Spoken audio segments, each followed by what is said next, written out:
Welcome, and thank you for tuning in. My name is Nancy Smyth. I'm Canada's ambassador to Ireland, based here in Dublin. On behalf of the Embassy, I'm going to begin by thanking the Lord Mayor of Dublin for inviting us to be a part of the inaugural Brigit program of events to celebrate and acknowledge women's heritage, stories, and culture.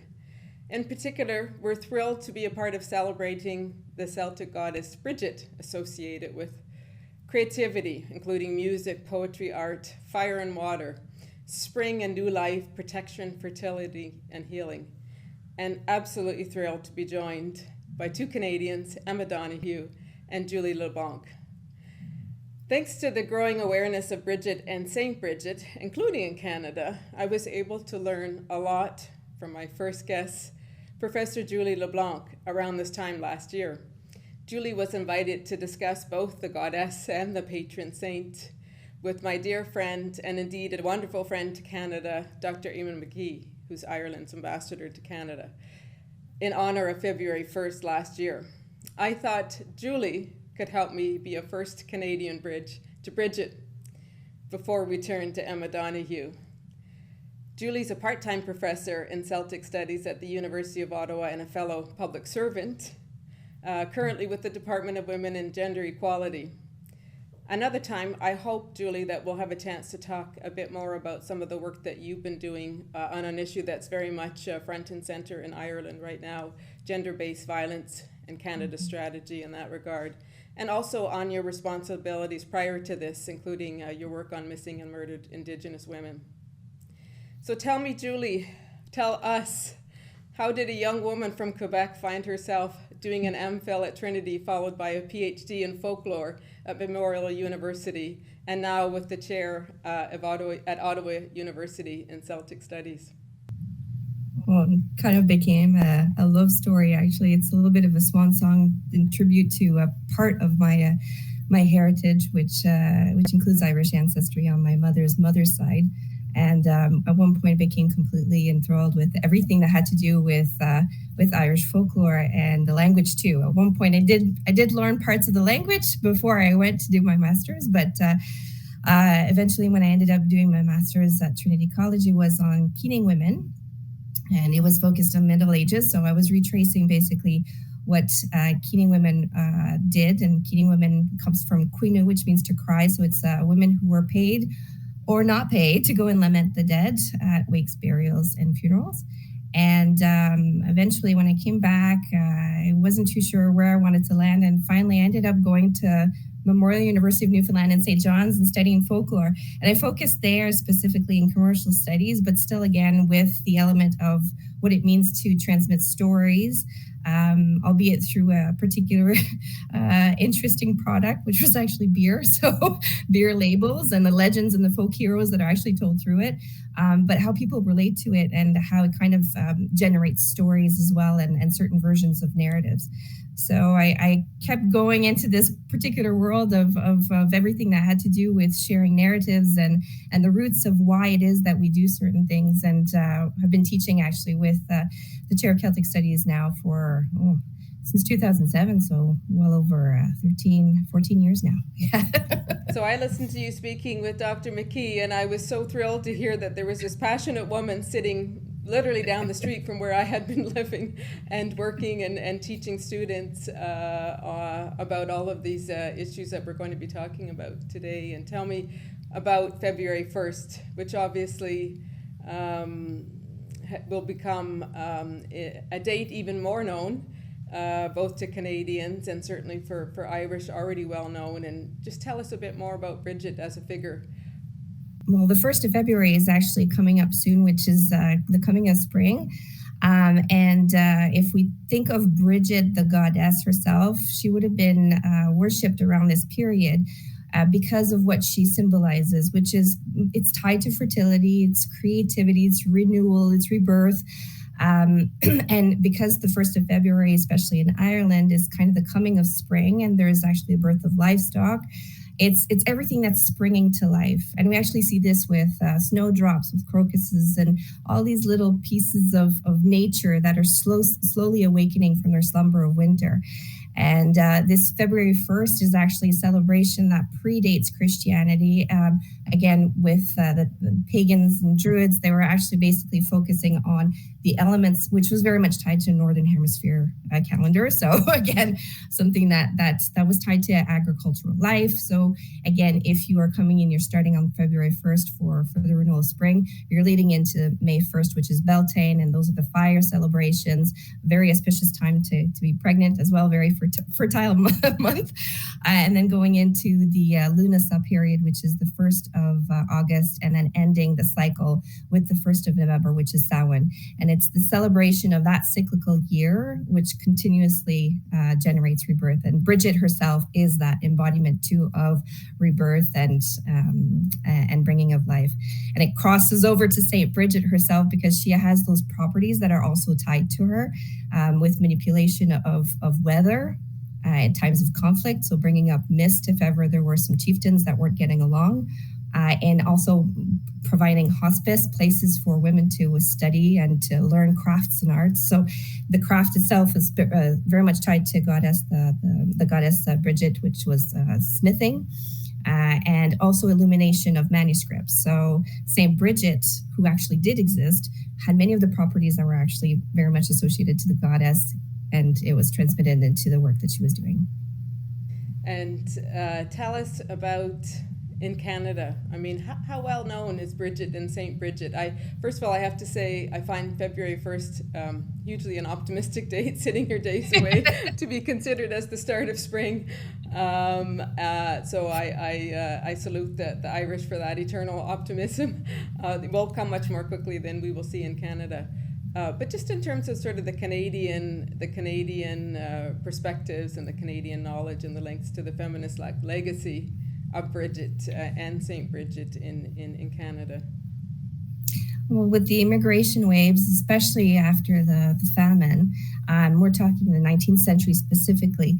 If we're focusing on specific areas in Canada, but if I'm going to be speaking specifically about Ottawa, there's a lot of landscapes that are very much tied to that heritage of the Irish immigrants who arrived and who brought with them the belief of Saint Brigit to continue doing the work, which was very much tied to helping the poor, and being basically, again, this other haven, this space for those that were more vulnerable.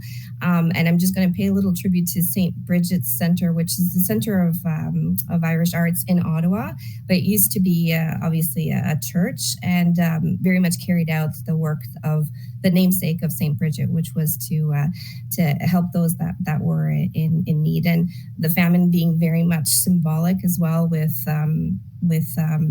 Brigit and what she was able to bring to people.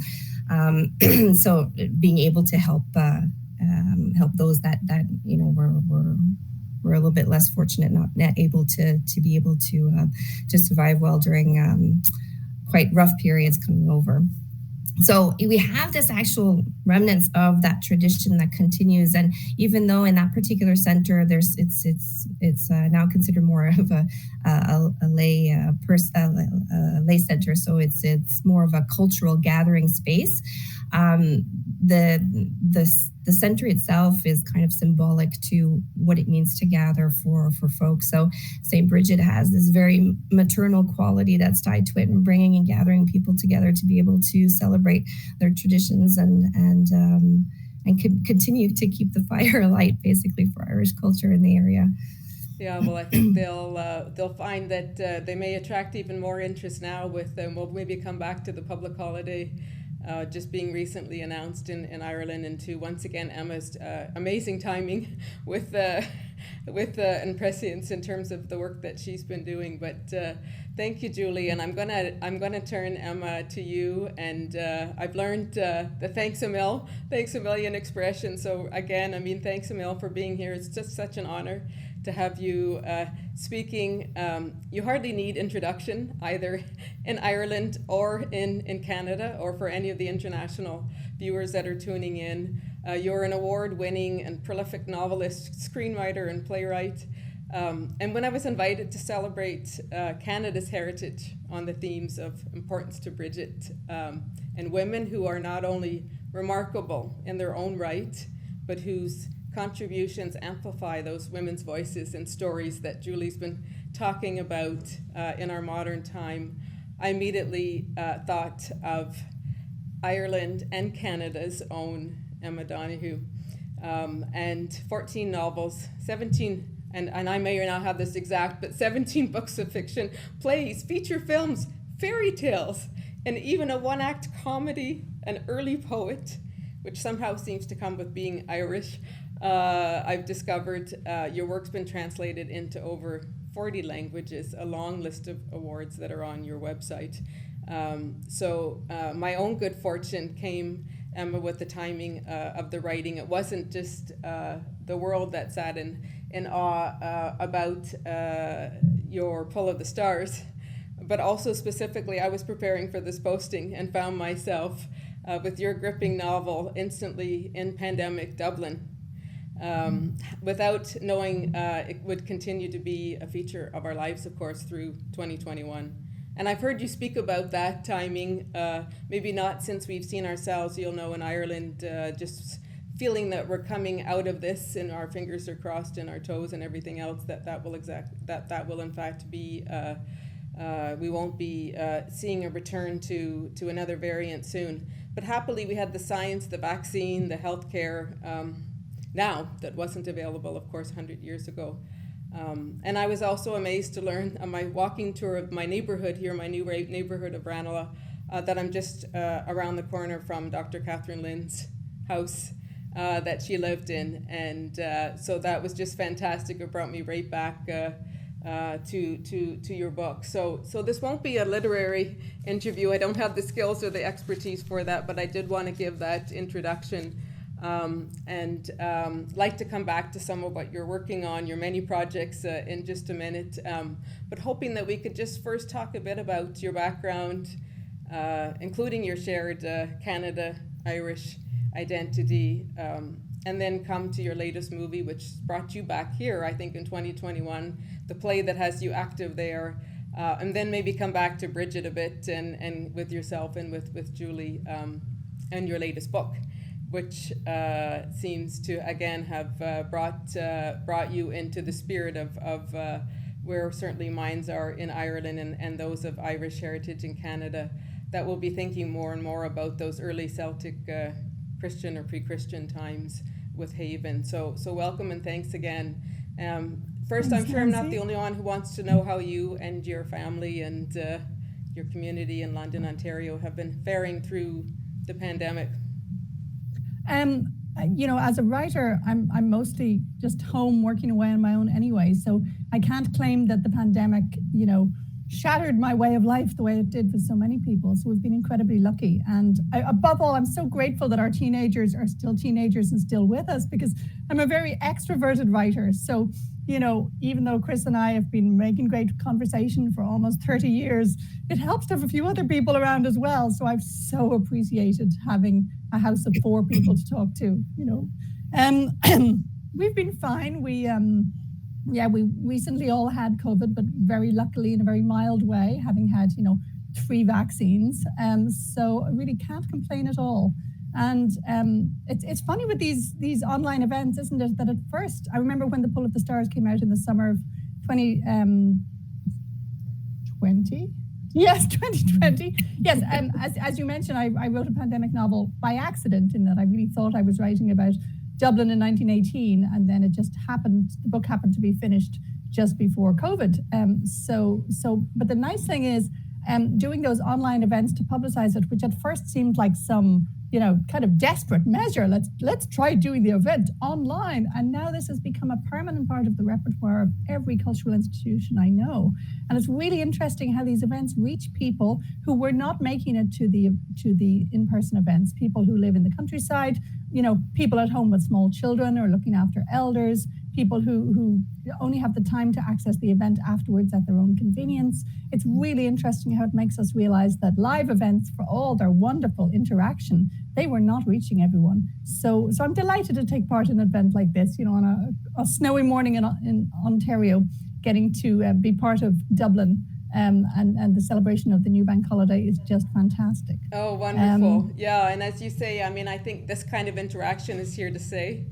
And it does provide an accessibility and a flexibility that might not have been there, and we can be sitting here in upper part of our bodies dressed as we are, and we were joking before about what we might be wearing much more comfy on our bottom half, including possibly even some matching emerald green Crocs. But they are at a different register. It's my smart jacket and then my Crocs. This is the new way.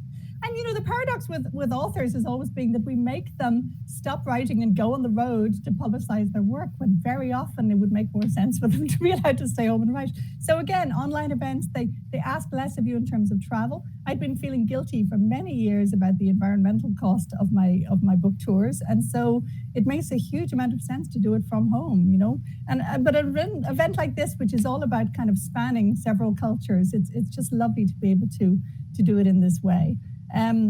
What you can't see is in the hall right beside me are two Brigit's crosses, one of which I probably bought as an emigrant leaving Ireland at 20, and the other I made myself in a very sort of pagan phase when I was coming out as a lesbian in sort of feminist circles in Cambridge in the early 90s. Paganism was just a compulsory part of that. We all went vegetarian. We all brought hummus to all the get-togethers. And I leapt my share of bonfires in the woods. So I have to say, weaving my own Brigit's cross after soaking the reeds in the bath for 3 days, much to the annoyance of my housemates in the lesbian feminist commune I lived in, I will always remember it. And every time I look at the Brigit's cross on the wall, I did mine as a 3-stick cross rather than a 4-stick one, to make it all the more pagan. But I have to say, those two Brigit's crosses on the wall, they're a key part of my identity. And that's so fascinating, because the thing, you don't know what you don't know until you ask the question. And in starting to think about February 1st, and I started to ask, I will admit, the females in the office, and we're largely female, about what the day means to them. And you've sort of answered one of my questions in terms of whether or not you have a cross or some variation thereof in your own home, because that's what I discovered, that the majority of my own staff talked about doing the crosses and having crosses or having the St. Brigit cross, which looks quite different, has kind of a distinct look to it in their own homes. But, you mentioned this being a part of the City of Dublin celebration. And I guess I just would love to hear more about kind of growing up in Dublin. And you talked about Pull of the Stars, obviously.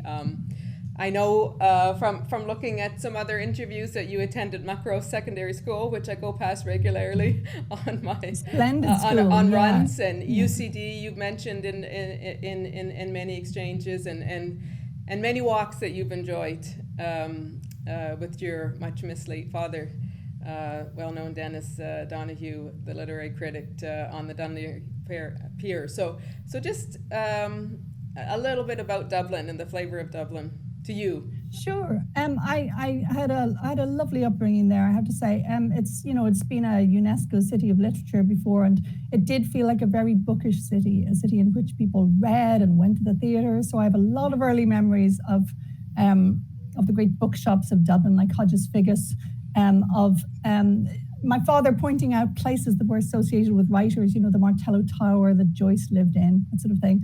They'd point to Seamus Heaney's house, for instance, or we'd stroll on a hill and then learn there was a poem written about it. But yes, it was a good city. It was very lively. I remember a lot of visits to the Abbey Theatre, the Gate Theatre, and so on.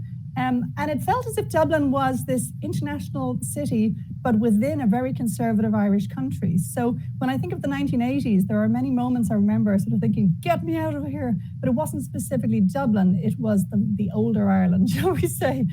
For instance, when there was the moving statues phenomenon, when many people convinced themselves the statues were weeping and moving, I was thinking, please let me emigrate, let me get out of this country. And again, I remember moments like Anne Lovett, the schoolgirl, giving birth at a grotto to the Virgin Mary and dying.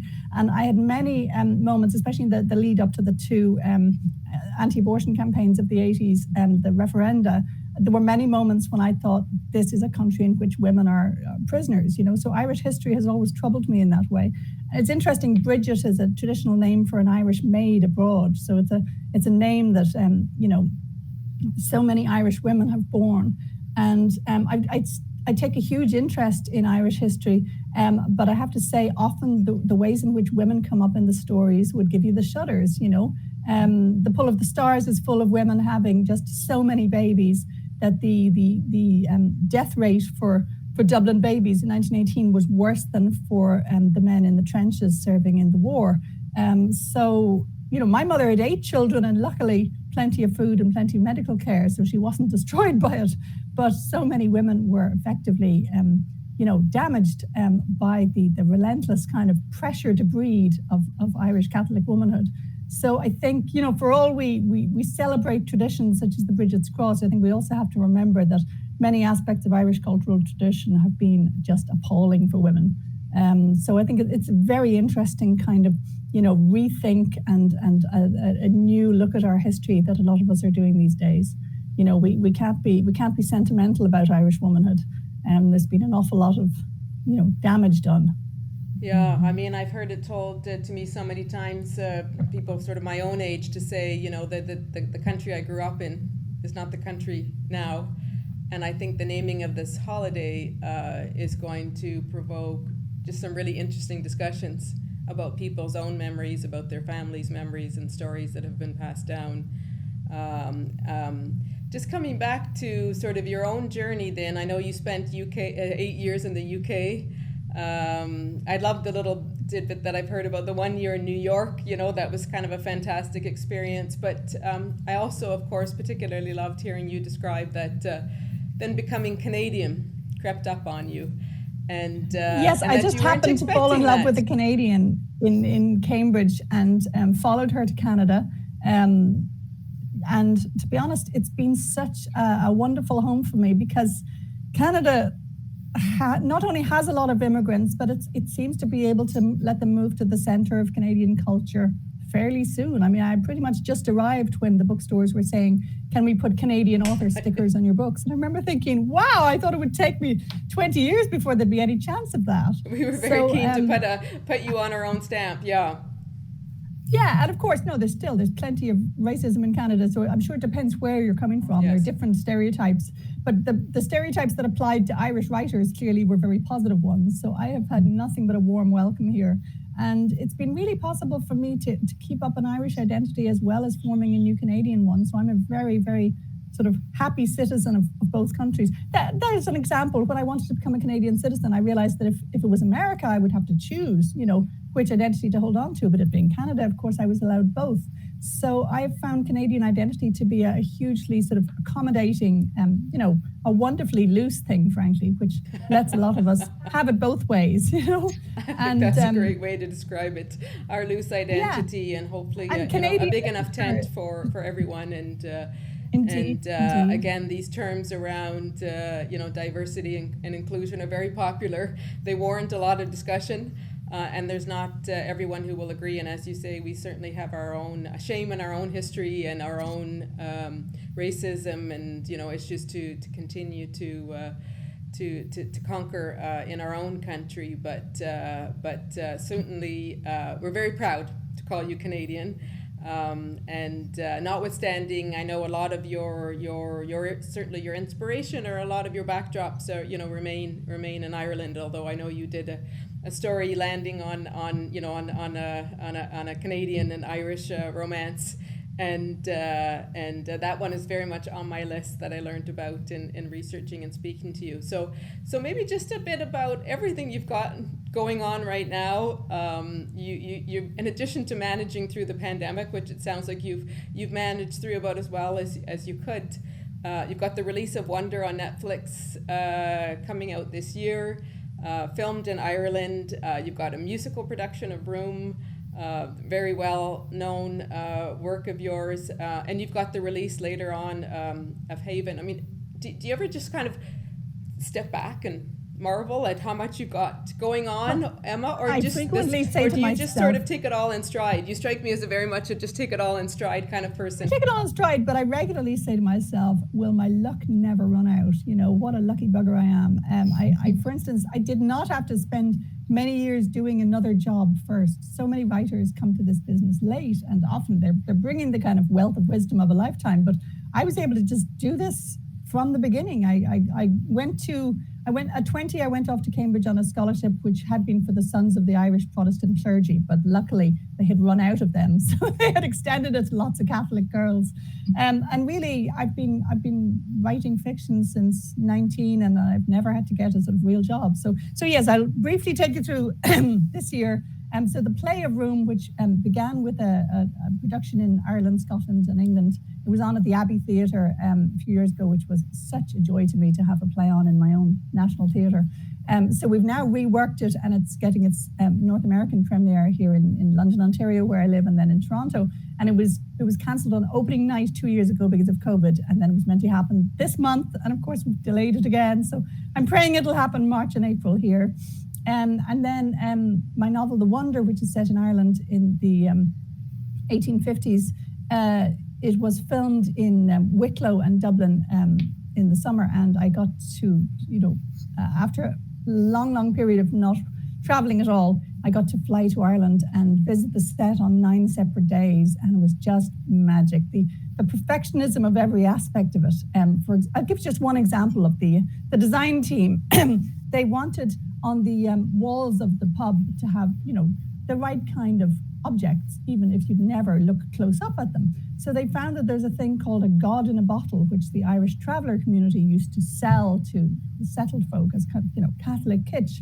And they didn't have any of these left because they were so fragile. So they made 3 of them. So a god in a bottle is it's a bottle of liquid in which there's a crucifixion scene. Basically, there's a giant cross. It's probably hard to see, and little signposts and hammers and nails and so on. And there's no actual sort of Jesus figure. It's all the kind of hardware of the crucifixion scene. And this would be immersed in a bottle of coloured liquid and sold as a sort of Catholic souvenir. So, they made 3 of them, even though there'll be no close-up of them. So that's the level of zealous perfectionism to bring to life a lost culture that you get in a properly funded film, and it's thrilling. So the producers of the film, Element Pictures in Ireland, who I made Room with, obviously I had complete trust in them, and they're working with a British company called House, and then Netflix funded it and will bring it hopefully to cinemas and certainly to the streaming service this year. And to go home and be part of that, especially after COVID, the sheer excitement of seeing people, let alone seeing Florence Pugh, And what was lovely was the novel is set in the Midlands, but we needed somewhere nearer to Dublin for sort of logistical ease, especially during travel. Especially during COVID. So we used the landscapes of all my Sunday drives as a child, the old military road in Wicklow, the Sally Gap, extraordinary landscapes that are both bogland, which was really important to me, but also hills. So we've got shots in the film which look like a kind of weird Irish Western, really, really spooky, beautiful landscapes. And at one point, one of my sisters is involved in an Irish mountaineering organisation, and one of their members rang up and shocked to say, somebody's built a 2-story house in the Sally Gap, shouldn't be allowed. And my sister was able to say, don't worry, it's a set, they will remove it next week. That's fabulous. Everything was done so exquisitely. Like we had an ecologist whose job it was to make sure they were putting membranes over any surface with plants on it, so that the plants we brought in as sort of set dressing wouldn't go rogue and spread there. So, the level of zeal, the design people went to museums of country life, and they would say, like, who wove your Brigit's crosses, or who carved your bull-on stones, or who plaited that doll, or who thatched that roof. So we employed a huge number of craftspeople to do really exquisite work to bring 19th century Ireland to life. So yes, that was just the most fun ever. And we did many scenes on the Power Squirt estate, for instance, in an old barn there. We hired so many brilliant Irish actors. I got to be an extra in a scene with Ciarán Hinds. I was totally fangirling over that one. And the whole thing was just a thrill. And we as the 11-year-old girl on whom the whole story focuses, because it's all about a little girl who doesn't eat and who says she doesn't need to eat, we needed this extraordinary actor, and we found her. And luckily, her Keela Lord Cassidy, and her mother is Elaine Cassidy, very well-known Irish actress. So we were able to hire her as the mother. So we have a real mother-daughter pair at the heart of the film, and their level of comfort with each other in the acting, I think it really, really helped. So the whole thing was magic, yes. So it'll be out on Netflix this year. And then in the summer, in August, my next novel comes out, and that happens to be very much about Celtic Christianity, in that it's an imagining of what it might have been like for the first 3 monks to land on Skellig Michael, an island which I've had the pleasure of going around in a boat but haven't landed on because we had a trip booked and then COVID hit. So I've had to do my imagining in my mind, my travel in my mind, like many people during COVID. So yes, it's set around the year 600, and it's about a hypothetical party of 3 monks who set off from Clonmacnoise and go down the Shannon in a little boat looking for an island to get away from the world. So it's all about isolation and finding the right life for you. And it mulls over Irish Christianity with all its pros and cons, frankly, because I find it such an interesting tradition, Irish Christianity. It's got such exquisite elements. I mean, in the Brigit stories, for instance, you find a feeling for nature, a feeling for animals, a tenderness for the weak and the young and the poor, a reverence for children and babies and women. And then, frankly, there's a lot of really misogynist stuff as well. You know, the number of saint stories which are all about, excluding women and keeping himself pure by saying no to the body, saying no to food, saying no to women, saying no to human ties. So it's a really paradoxical tradition. Even if you look at, say, the relations of the saints to animals, because Skellig Michael is inhabited by many tens of thousands of birds. I was very interested in stories about birds. And there are lovely ones like the one we all know from the Seamus Heaney poem, where St. Kevin has his hands out in prayer, and a bird lays her egg there, and so he stays still for the entire period of hatching and nesting. Gorgeous story. But there are other stories about this very same saints, attacking birds who annoy them, or banning birds from ever landing on their rock. So it's a real mixture of a tradition, I have to say. Mm-hmm. So it was fascinating to me to write about. I've never written anything set that early before. I don't think I've gone back before the 17th century. So it was a trip. I bet, and I think you're very well known for your historical fiction and the huge amount of research and detail that goes into all of your writing. And I think you mentioned the word confinement at one point, in that sort of sense of capturing all those details in sometimes the more confined spaces.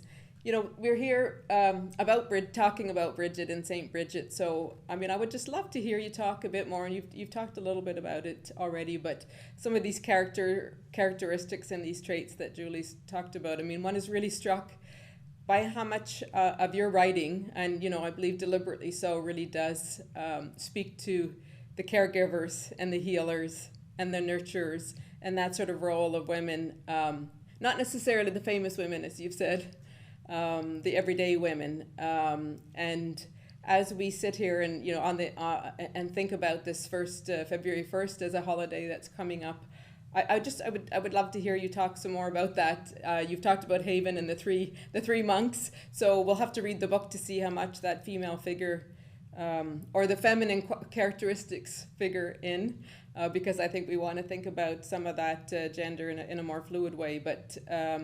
Just tell us a bit more about that association, I suppose, with those characteristics and traits in your own writing and the figures in your writing. Sure. It's funny, I had so many saint stories, and a lot of them make their way into the novel Haven, but the only Brigit story that managed to stay in there is the one about her asking a king for some land for to build a convent on. And he says no, and she says, well, what about just a little bit of land, like just as much as my cloak? And he clearly thinks, oh, this is so cute. This woman wants a tiny bit of land. You couldn't possibly build a convent on. Sure, you could have as much. And then she gives it to her sister friends, and they each take a corner of the cloak and they run far in all directions, and it stretches magically and covers a huge area. So I love that story. It reminds me of all those stories of sort of the Virgin Mary as a kind of intercessing mammy figure, like I'll talk to God about it, the idea that Brigit's being all faux humble and amusing even, like, oh, just as much as my cloak would cover. And then there's that strong association with weaving as well. We're thinking of Penelope weaving and unweaving every night. So I just love the wiliness of Brigit in a story like that she ends up with this massive stretch of land. And also, it's not her running in all directions. She's giving it to 4 women, right? And so it's through the communal effort that she gets her huge patch of land as well, what you said about caregivers really rings true for me, Nancy. In The Pull of the Stars, I knew I wanted to write about the pandemic of 1918, and I was instantly drawn to writing about the caregivers, because they're not only at risk of catching an illness, but they're simultaneously trying to be utterly strong and giving. And we've seen so many this year. The image that will always stand out for me about these last 2 years is nurses and doctors with their faces, bruised and wealed from these masks. And of course, back in 1918, they had no idea. You see examples of people wearing the mask in the street and then taking it off as soon as they go inside, like they might be taking off a hat. They hadn't a clue how to keep themselves safe. They were sort of, dabbing eucalyptus oil on their scarves. They had no idea. And yet, of course, they just kept fighting on. So I was very inspired by the diaries of doctors and nurses at the time. And I wasn't looking for any real characters to include in the novel because, in a way, the realness of the pandemic of 1918 was big enough. But one of the Irish people I came across was Kathleen Lynn. Yes, and I was so staggered by the kind of, brisk heroism of her diaries and the story of her life, and how, Irish hospitals didn't want to give her a permanent job because the men didn't want to work with her. So she trained in all sorts of areas, including ophthalmology and mental illness and midwifery. And she set up her own flu clinic. She was just an extraordinary sort of Renaissance woman of medicine. And the sense of caring which led her to set up a hospital for small children who weren't getting treated elsewhere, for instance. The gallantry of setting up St. Ultan's with just 2 beds at first.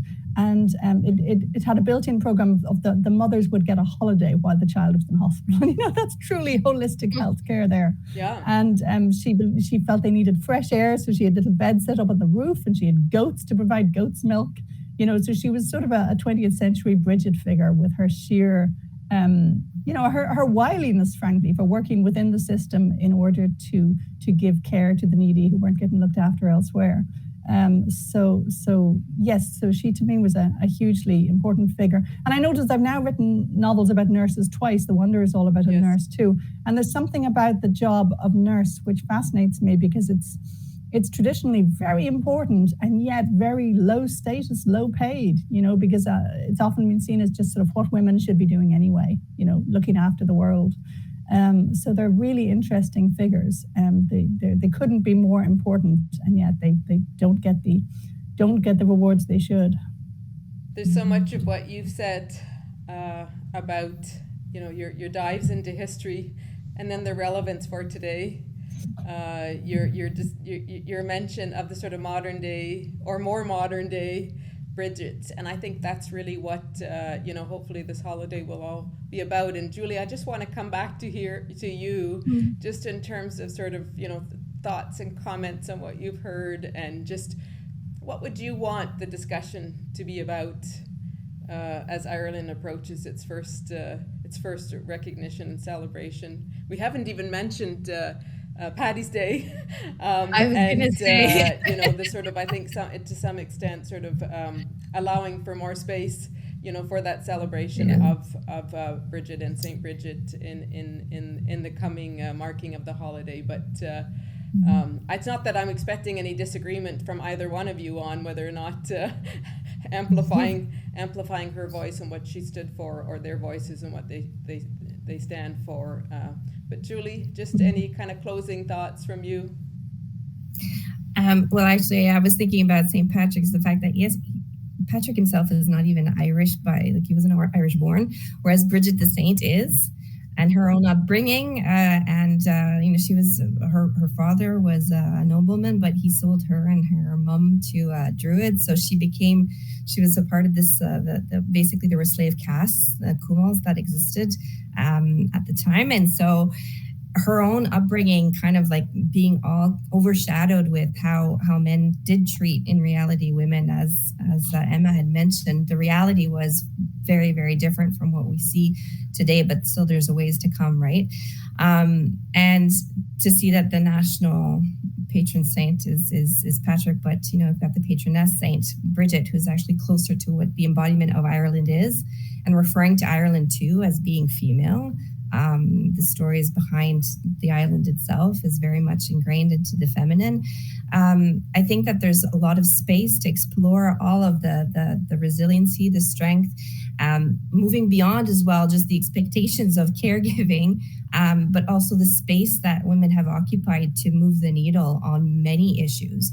We're talking about midwifery, abortion, all of these major life changing events that were both in the realm of myth and with the goddesses, how they were able to kind of recreate, but to be able to also stop life if you know that there might be some danger, and to heal as well. Saint Brigit herself healing lepers, using bath water, turning it into beer, which would then heal. All of these aspects of creativity, of birth, of giving life. It's very strong qualities that are tied to the feminine, to the genre of women, and that space needs to be celebrated even more. And I find that with that national holiday, it's an opportunity to be able to focus on that, to focus on that essence of what Ireland can kind of rediscover from its roots, and the impact it can have as well with the massive immigration across the world, with diaspora events, but also just still today, so many Irish are everywhere around the world, and that's kind of like spreading the stories as well, and the essence of what it is to be Irish. So I think that's a cause for celebration for sure. More so than Patrick's Day, which is often associated with drinking, when in reality it shouldn't. But if the patron saint of beer is actually Brigit, then maybe we should be referring to her instead.